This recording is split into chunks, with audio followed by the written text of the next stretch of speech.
আজকে আমরা দেখাবো কিভাবে কাঁঠাল সিদ্ধ আলুর ডাল রান্না করা হয়।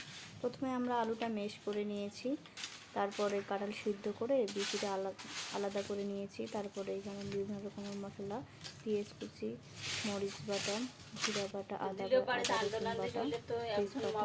তারপরে গরমটা গরম করে নিয়েছি, পরিমাণ মতো তেল নিয়েছি, নেওয়ার পর পেঁয়াজ কুচি দিয়ে দিয়েছি।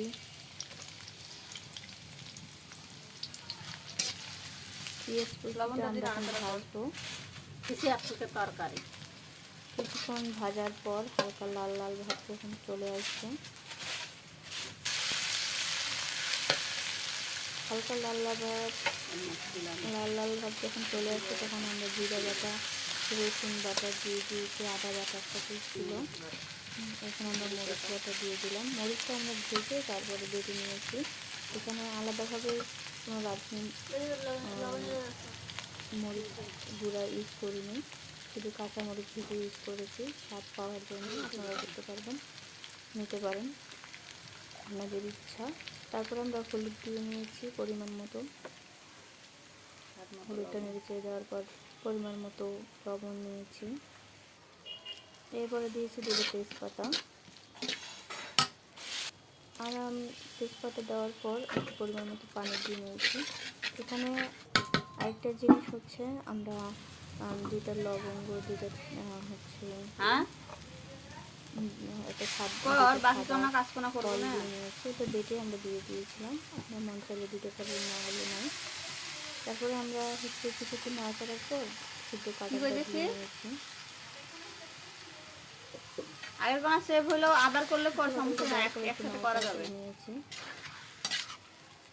মশলা আমরা খুব কম ইউজ করেছি। আপনারা মন চাইলে একটু মশলাটা বেড়ে ইউজ করতে পারেন, বাড়াই নিতে পারবেন আপনাদের মন মতো। কিন্তু আমরা চেষ্টা করি কম মশলা, কম তেল, কম লবণ ঝাল খেতে আর কি। কিছুক্ষণ নাড়াচাড়া করার পর আসছে, ঝোলটা একটু কমে গেছে। এরপরে আমরা মেশ করা ছিল সিদ্ধ করা আলু, এগুলো আমরা দিয়ে নিয়েছি। পরিমাণ মতো আপনারা পানি দিয়ে নেবেন। আমরা আমাদের পরিমাণ মতো পানিটা দিয়ে দিলাম। ঢাকা দিই, যখন আসবে তখন মশলা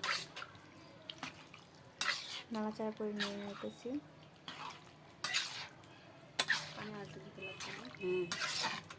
যেহেতু আমরা মাটির চুলায় রান্না করতেছি, সেহেতু আমাদের তরকারিটা খুব তাড়াতাড়ি রান্না হয়ে যাবে এবং অনেক অসাধারণ স্বাদ চলে আসবে। আলুর ডাল দিয়ে আমাদের হয়ে গেছে। এখন আমরা ঢেকে দিব যাতে সিদ্ধ হয়, সব মশলাটা ভিতরে ঢুকে।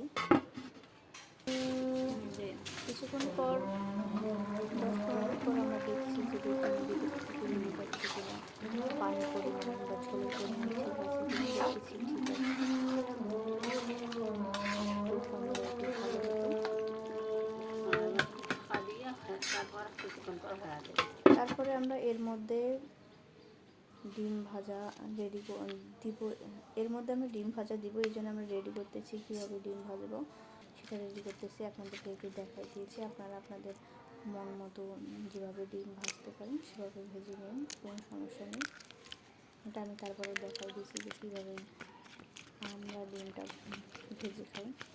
ডিম ভাজার মধ্যে দিয়েছি মরিচ কুচি, পেঁয়াজ কুচি, ধনিয়ার গুঁড়া আর স্বাদ মতো একটু লবণ।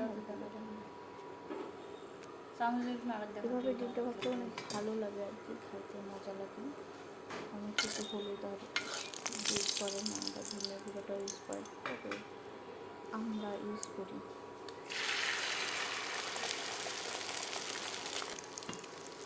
আমাদের ডিম ভাজাটা দেওয়া উচিত ছিল, কিন্তু ভেজে দিতে একটু লেট হয়ে গেল।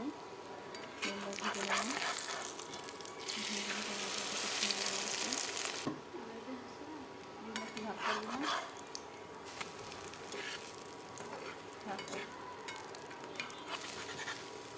এখন মন মতো কেটে নেবেন।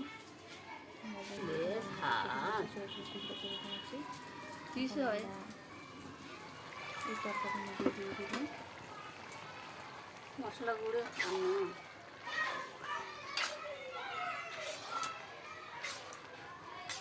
দেখছি কতটুকু ফ্রাই করে ঠিক আছে কিনা। এটা কিছু ঠিক আছে। এখন আমরা ধনিয়া মশলার গুঁড়োটা গরম মশলা আর ধনে আর দিয়ে নেবো। গরম মশলা। পরিমাণ মতো ধনিয়া মশলা দিয়ে নিলাম। আমাদের তরকারি প্রায় কিন্তু হয়ে আসছে। গরুর গোস্ত দিয়েও আনতে, কালাই দিয়ে বুট কালাই দিয়েও আন্দাজা, আলুর ডাল দিয়েও আন্দাজা, ডিম ভাজি দিয়েও। চারপাশে ছিটে না দিয়ে আমাদের হাতের কাছে যেটা ছিল, যেটা মজা লাগে খেতে, যেটা খেতে পারি আমরা সবাই মিলে, আমরা এটা রান্না করছি। ডিমগুলো ভাজাটা আমরা দিয়ে দিয়েছি। এখন একটু ভালো করে বাকিটা দিয়ে আলুর ডালের মধ্যে ডিম ভাজা সব ঢেকে